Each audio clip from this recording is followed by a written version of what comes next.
Too much noise. Well, dear friends, the festival is about gloria, sulla gloria, and I'm expected to speak on il culto, delle celebrità. What they have in common, gloria and celebrity? Are they equivalent? Do they belong to the same family? Or am I going to deviate from the general course of thinking during the festival and speak about something different? Well, the relationship between the two, between gloria and celebrity, is very complicated. It is, I would say, as the Germans use the expression, it's a sort of a Hass-Liebe, hate-love relationship. They have one thing in common. The common thing between glory and celebrity is that they are all connected very closely with fame, fama.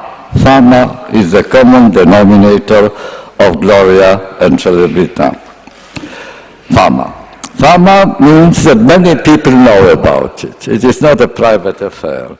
It is not something, an adventure which happened to me, that I came across a person and since then I celebrate the person. To join the cult of celebrity, one needs first a crowd.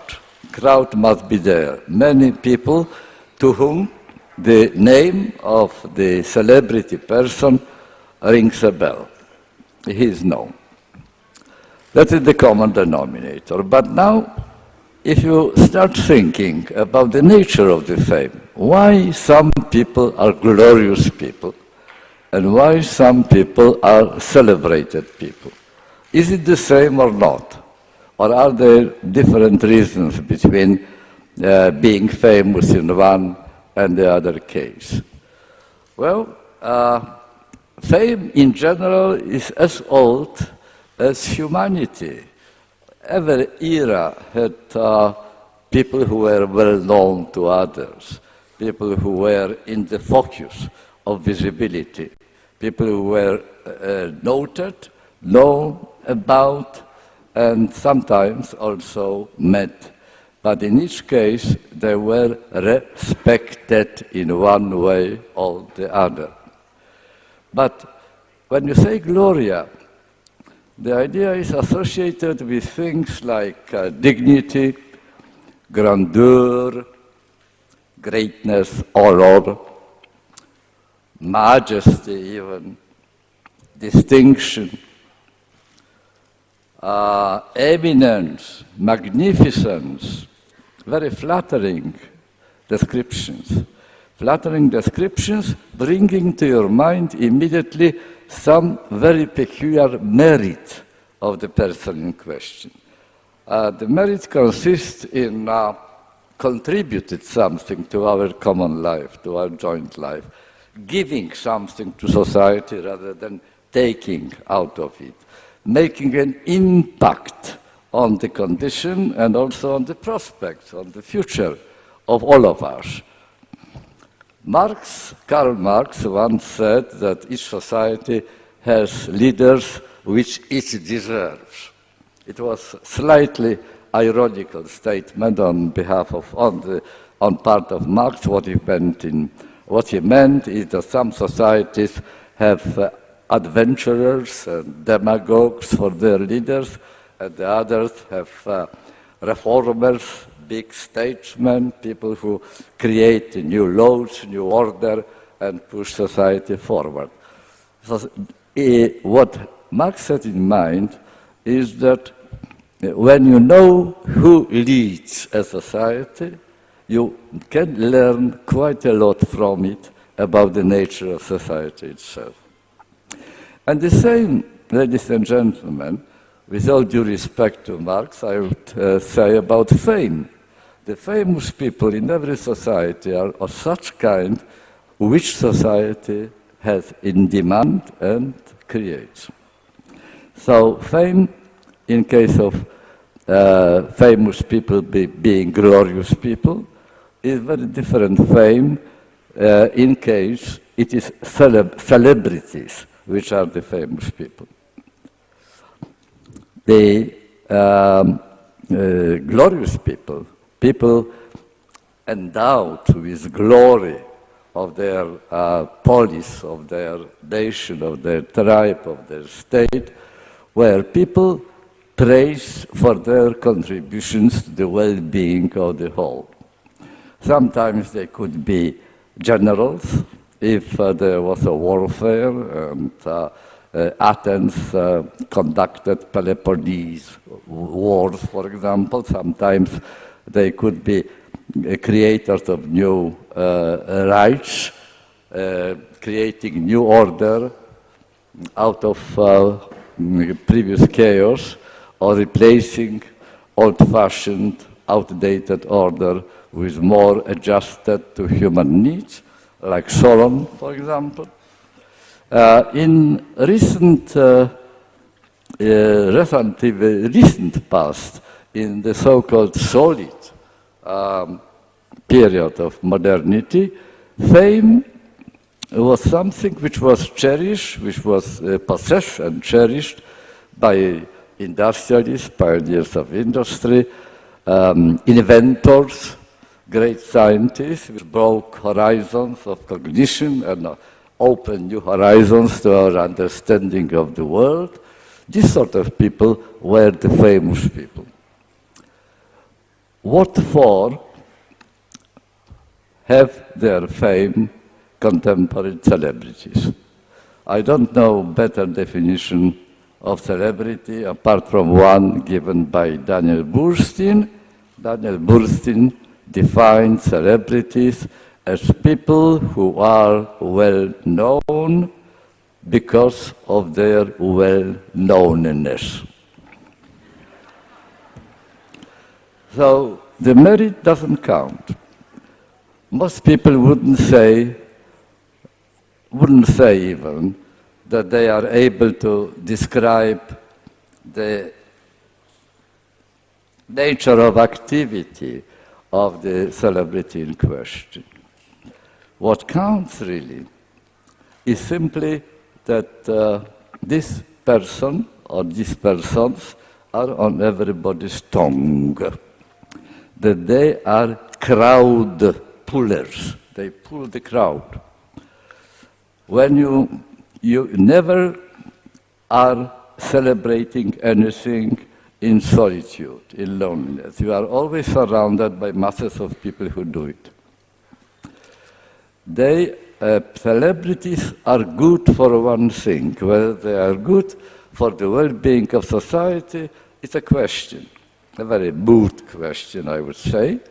But what is certain is that they are good for talking about and gossiping about. They are splendid for this purpose.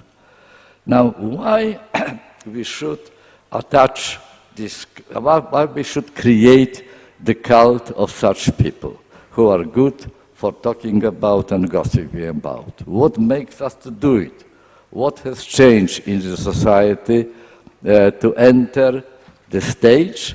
Well, instead of glorious people, great generals, great presidents, great prime ministers, statesmen, inventors, scientists, great writers, and so on, we have the cult of celebrities, which mostly are known for entertaining us. In fact, being in their surround, being in their environment is in itself entertaining and sought after in our entertainment society, how one would expect. Well, that's the question I would like to ask you, and myself as well. I will try to answer that question. I'm not sure whether in full, but that is a very interesting problem, and interesting not only for knowing the nature of celebrities, but also for understanding better our own existential condition, the nature of society which we inhabit, and the sort of the troubles, the hidden fears, anxieties, and tasks in front of us which are characteristic to us. Well, roughly, in the nutshell, my answer will circle around one statement, that we are all loners constantly in touch. Both things are important. We are connected loners, not just abandoned loners, connected with each other. We share our loneliness. I know it is a contradiction in terms. Loneliness cannot be shared, but we do share it. So it is a fact. Logically impossible, in reality quite possible, and actually practiced by us daily. Now, what does it mean we are lonely? You probably heard about Robert Putnam, who wrote the very influential book, Bowling Alone, about falling apart American society, which was previously very closely integrated. People held together, met constantly, interchanged, interacted, interrelated constantly, and suddenly it all started as if falling apart. According to his computation, in last 25 years before the book was published, the attendance of club meetings in America fell by 58%. The number of families having dinners together, a great institution, fortunately still very firmly sticking to the ground in Italy, but not in the United States of America, not in England, and not in very many other countries. Number of families having dinners together fell by 43%. And inviting friends home fell by 35%. It is really an upheaval. It's really very, very serious change in the density, in the intimacy of interhuman connection. But that is only statistics which shows the superficial effects of what was happening. Something was happening lower down as well. What was happening? The interhuman bonds, which used to be very firm, very reliable, very durable, and relevant to human lives, became more and more frail. And by human bonds, I understand all sorts of human bonds.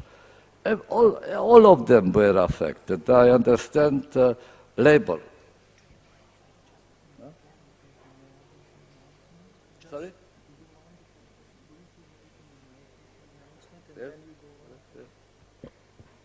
Scusate l'interruzione, ci sono stati dei problemi tecnici per lo streaming della traduzione in italiano in piazza Garibaldi che adesso sono stati risolti. Quindi dico per rassicurare chi è in piazza che si sentirà, e chi volesse andare a seguire la traduzione in italiano in piazza Garibaldi è stato ripristinato. Scusate, riprendiamo. Take labor. What's happened? Take labor relations, for example. Labor relations, once upon a time when young people went to work for, say, Pirelli or Fiat, they started at a very early age, 18 years old. They became apprentices, but they at that time could be pretty sure that they will retire from the same company after 40 or 50 years of faithful service. That time is over. Such stability of labor prospect does not exist any longer.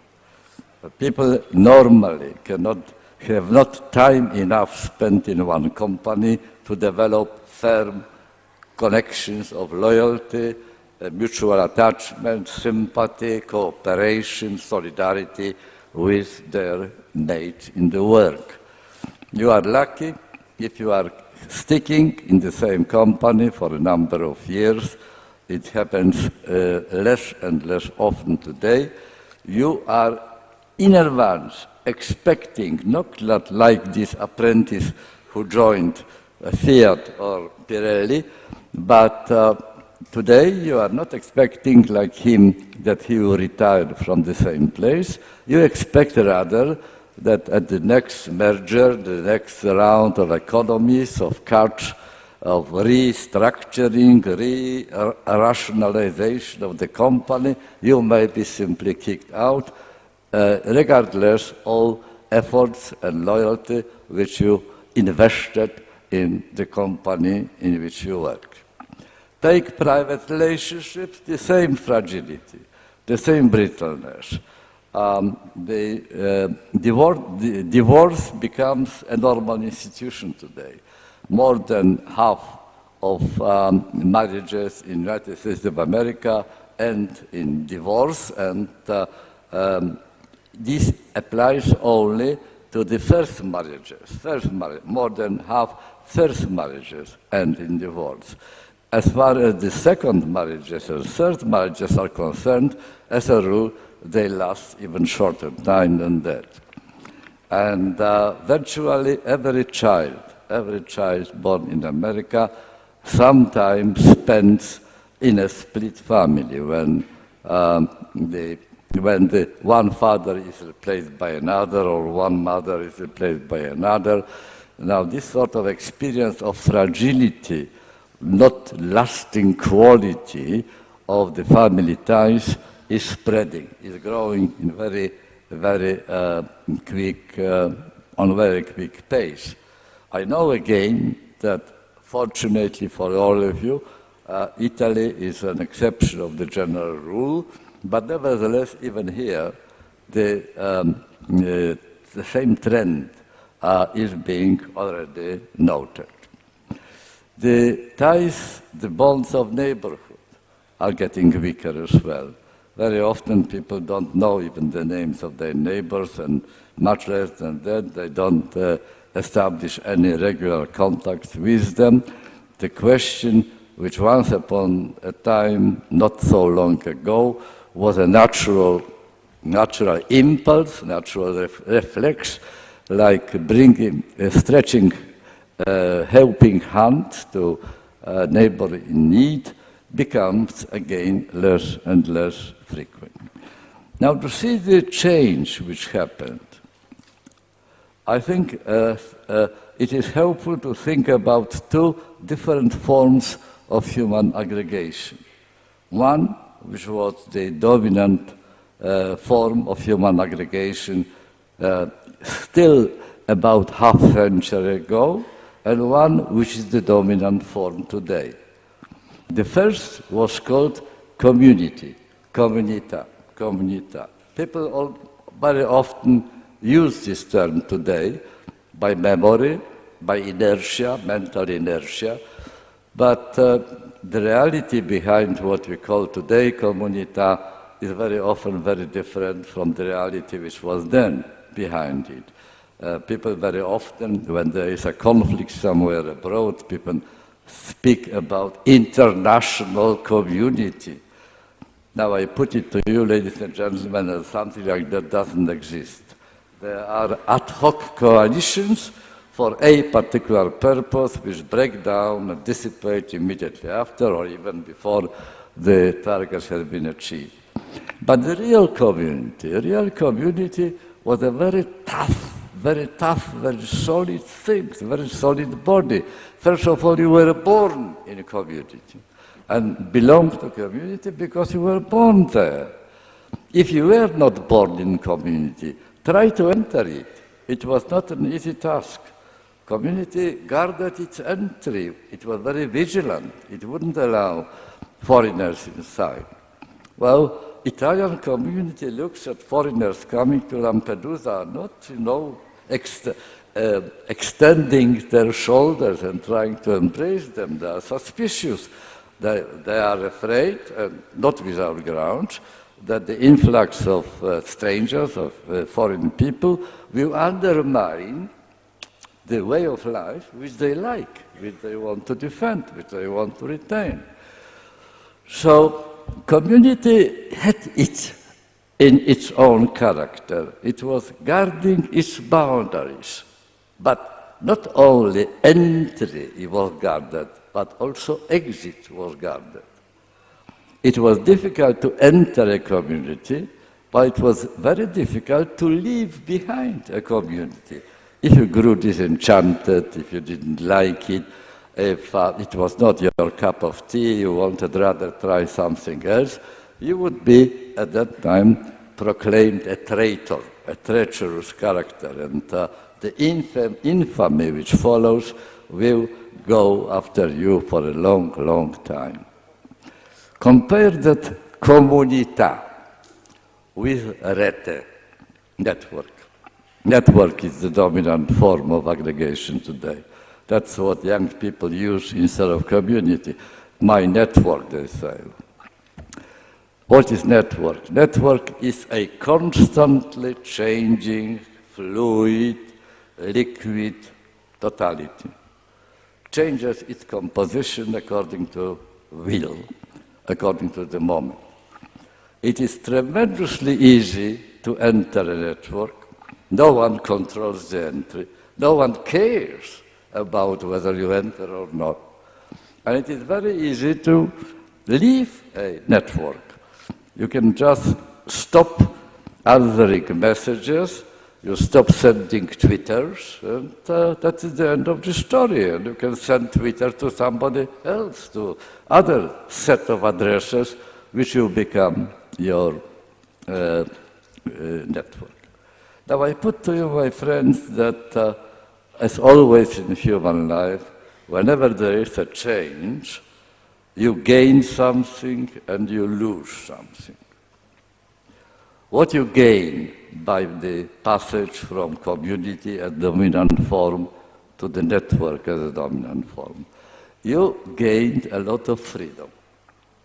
You are not in constant control. You are not constantly surveyed by the neighbors which belong to the same community, and their extensions.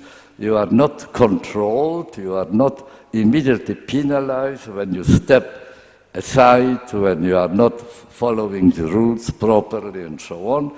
You feel like being able to choose according to your own desires and wishes. That is the gain. But freedom, my dear friends, comes together with risk, uncertainty, and fear resulting from the amount of risks which you confront. You may make a mistake, you may take the wrong step, which you come to regret. You still bear responsibility for what you are doing, but responsibility is above your head, you can't really cope with it. So what you lose is degree of security, of safety, of certainty, that things are going to remain as they are. That if you follow the rational conclusions taken from the current change and current situation, they will stand you in a good state also after many, many years in the future. So you can calculate, you can compose a consistent, cohesive program for your life. But that opportunity has been lost. That safety does not exist any longer. And hence, I don't know whether you ever try to analyze what haunts you. Normally, when we have a trouble, we want to put our finger on the cause of the trouble, name one cause which we hope, if removed, will put an end to our troubles, to our worry. But if you look beyond that, deeper than that, deeper the occasional cause of being anxious and dissatisfied and afraid, then you will find that beyond that our major worry today, and I would say a meta-worry, beta worry, a matrix from which all other worries are permutations. Now, this basic worry is fear of being abandoned, one way or the other. Losing your job, being kicked out from your studies, being abandoned by your partner whom you love, being exiled from your community of neighbors to which you want to belong, or having simply this neighborhood destroyed by new development and therefore losing the normal surroundings which you like to inhabit. Fear of being abandoned, left behind, of being ostracized, blackballed, or evicted from the company. Now that is very, very essential fear which I think haunts quite a few people today. Well, celebrity come to help you. Celebrity come to help you. I am not going to imply to you or mislead you or create illusions that is a safe, proper replacement, equivalent of the kind of safety, kind of togetherness, kind of belonging, which was at a very high cost, I agree, offered by the traditional community. Costs were high, but the benefits were also there. Benefits which are to be replaced now by celebrities. You join the crowd. You join the crowd. In the crowd, you never feel lonely. It doesn't mean that your loneliness stops. Your loneliness is still there, somehow hiding around in very unexpected places. It may come anytime. You can be made redundant, you can be deprived of your beloved partner, and so on and so on. Loneliness, the causes of the fear of loneliness do not go away, but the feeling of loneliness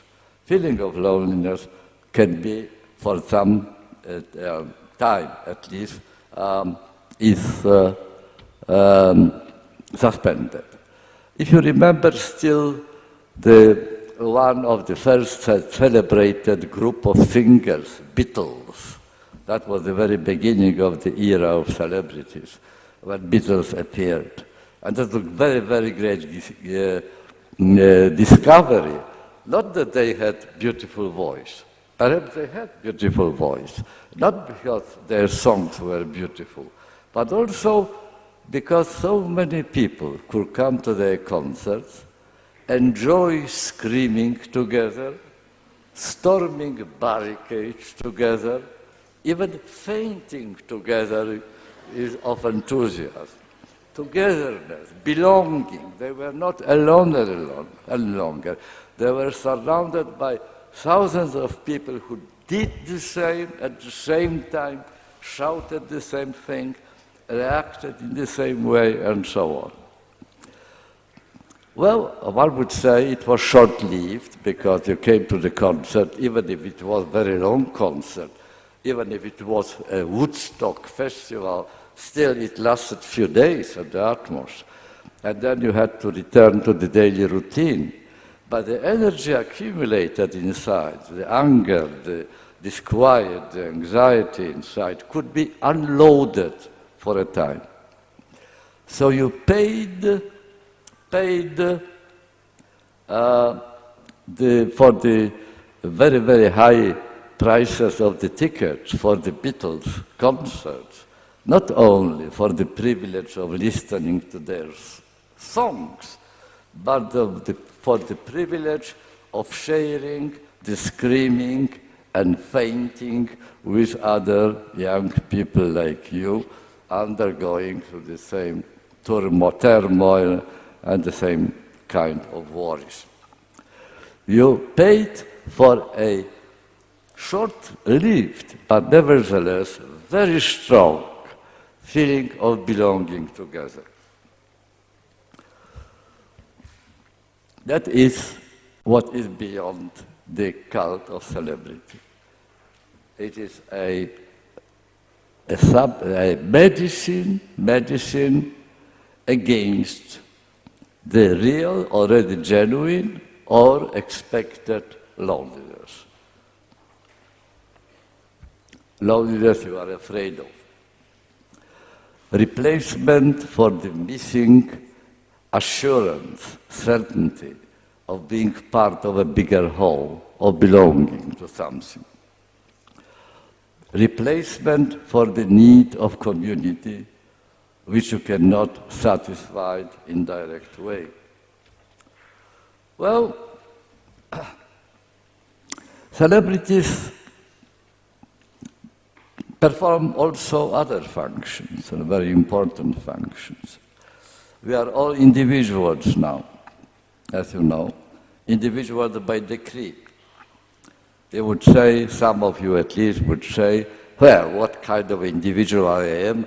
I can't really do what I really want to do with my life.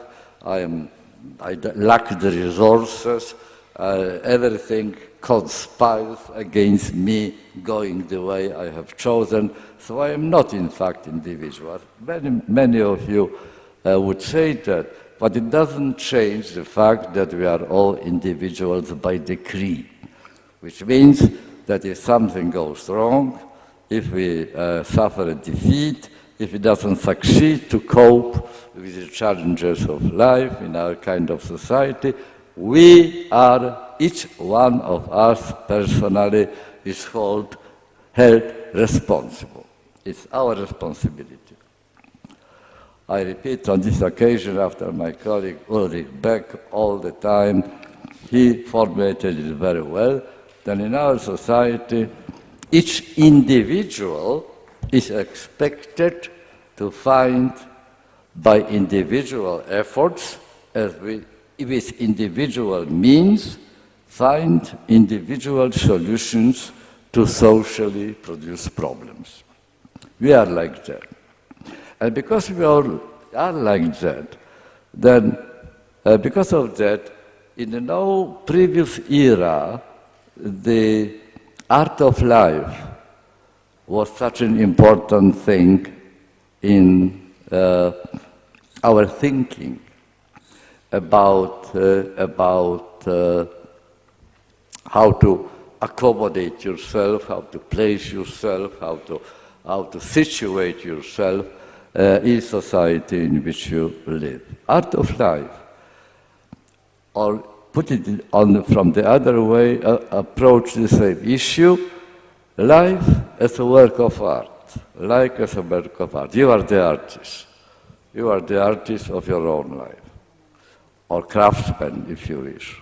But you dream, of course, of being an artist. And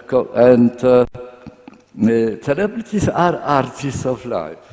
What they put on display, what you know of them, is how they manage their life.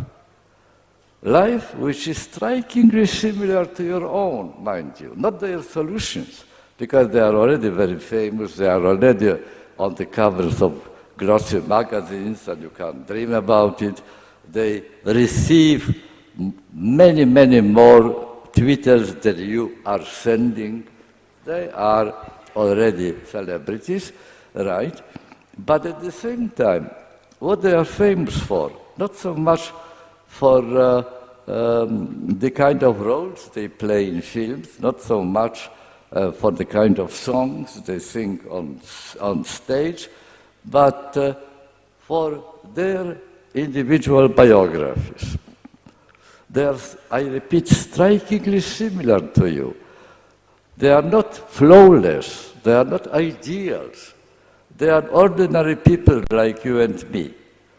They suffer divorce, sometimes they take drugs and do other illegal things. They are not perfect people. If they were perfect, they could be made monuments of, but they wouldn't serve as celebrities whom you watch very carefully. Thanks to the fact that they are ordinary people, they make mistakes, and they struggle with these mistakes. that they are far from perfection, from ideal. Now that brings them close to you. I think, ladies and gentlemen, that they perform a very difficult function, really. They bring together a better recognition of the reality in which you live with the ideas, how you would like to change this reality. It is both in their own biography.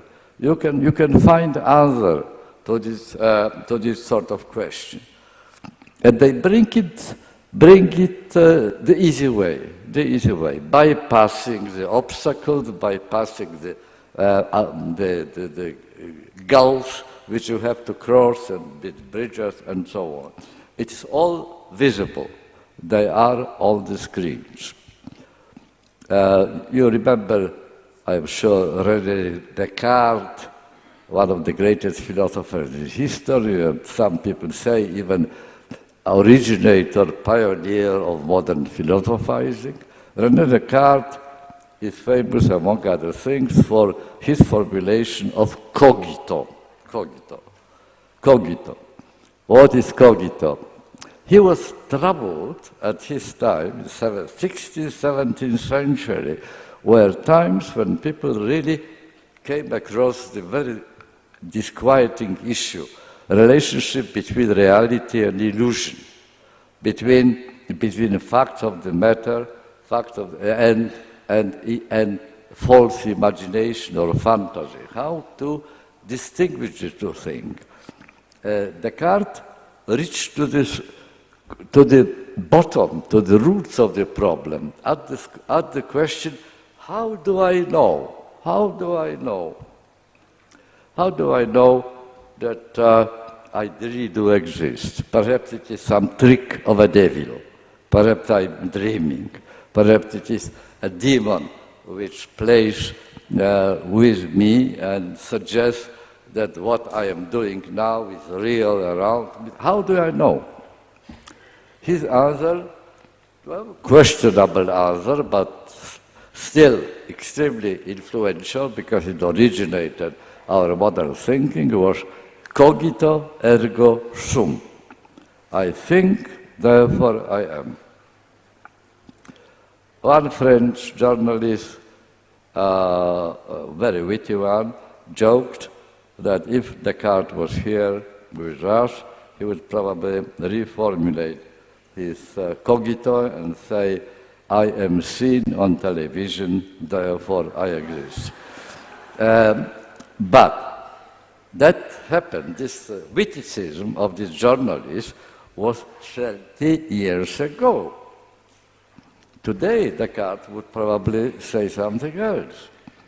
I get messages on websites, and I address websites, therefore I exist. It is the poor man edition of glossy magazines and television screens. To the television is not easy to get still, because there's a big corporation behind. You have to surrender to very many conditions, and they are in control. They decide what side of you to show. The same applies to being published in newspapers. The same applies to have your face on the cover of glossy magazine. You are dependent here on big corporations who decide whether you are worthy of being a public figure, a celebrity or not. Not with iPads and iPhones. Everybody can be a celebrity, as Andy Warhol once said, for 15 minutes, right? You even have a meter attached to your electronic devices, which can measure the degree of your celebrity. There is a like button. You can press it, you can count how many people like what you say. So you are a local celebrity. You are some, I repeat, poor man substitute for this big thing, a real celebrity. Because the real celebrity, ladies and gentlemen, is not an easy affair. Not an easy affair. It is celebrities, let us not be not mislead ourselves, not delude ourselves. They are products. They are products of consumerist economy, which specializes in making products and then making the demand for those products, convincing the future, the prospective clients that this product is what they actually dreamt about, what they need very strongly, and what they cannot do without. The same process applies to celebrities, which are also products of consumerist society. There is a concept in social sciences, cultural intermediaries. Cultural intermediaries. Cultural intermediaries stand between, well, profit-making companies on the one hand, and those people like you and me who enable them to make their profits. Namely, we are demanding their product and we are prepared to pay for them. Who are cultural intermediaries? Well, they are photographers, they are fitness trainers, they are wardrobe staff which keep notice, which watch that the dress is proper, there is no catastrophe, there is no too violent violation of the current recipe of fashion. Wardrobe staff, cosmetic experts, cosmetic doctors, cosmetic clinics, personal assistants, all sorts of publicity men are also involved in the ranks of the cultural intermediaries. Ladies and gentlemen, the idea of self-made celebrity is a contradiction in terms. No celebrity can be made itself. Because you have this key called like, because you can press like, or other people can press like next to your Twitter, you can deem, and you can be deluded, in fact, that you can become a celebrity by your own effort. But that would be really a very, very unexceptional occurrence if you succeeded, close to a miracle. What makes the cult of celebrities, il culto delle celebrità, so stable, so solidly entrenched phenomenon in our contemporary culture is precisely the combination of individual needs of emerging from this abyss of genuine or imaginary loneliness, greed or nostalgia for belonging, wishing to be part of a greater whole. All that on the one side, and on the other, just a consumerist industry which sells, which sniffed promises of very high profits. It is tremendously profitable business today. Apart from security services, the celebrity services are the part of economy which are immune to economic crisis. Whatever happens to the rest of the economy, these two industries emerge virtually unscathed. There is a constant demand for more security service and more entertainment in the way of celebrities. So very powerful economic interests on the one hand, and very powerful psychological needs which we all experience. Combination of the two, I don't make prediction, I'm not a prophet, but I would risk saying that combination of the two probably augurs, or rather portends, depending on your attitude to the matter, that we are here in the era of celebrity for a long time to come.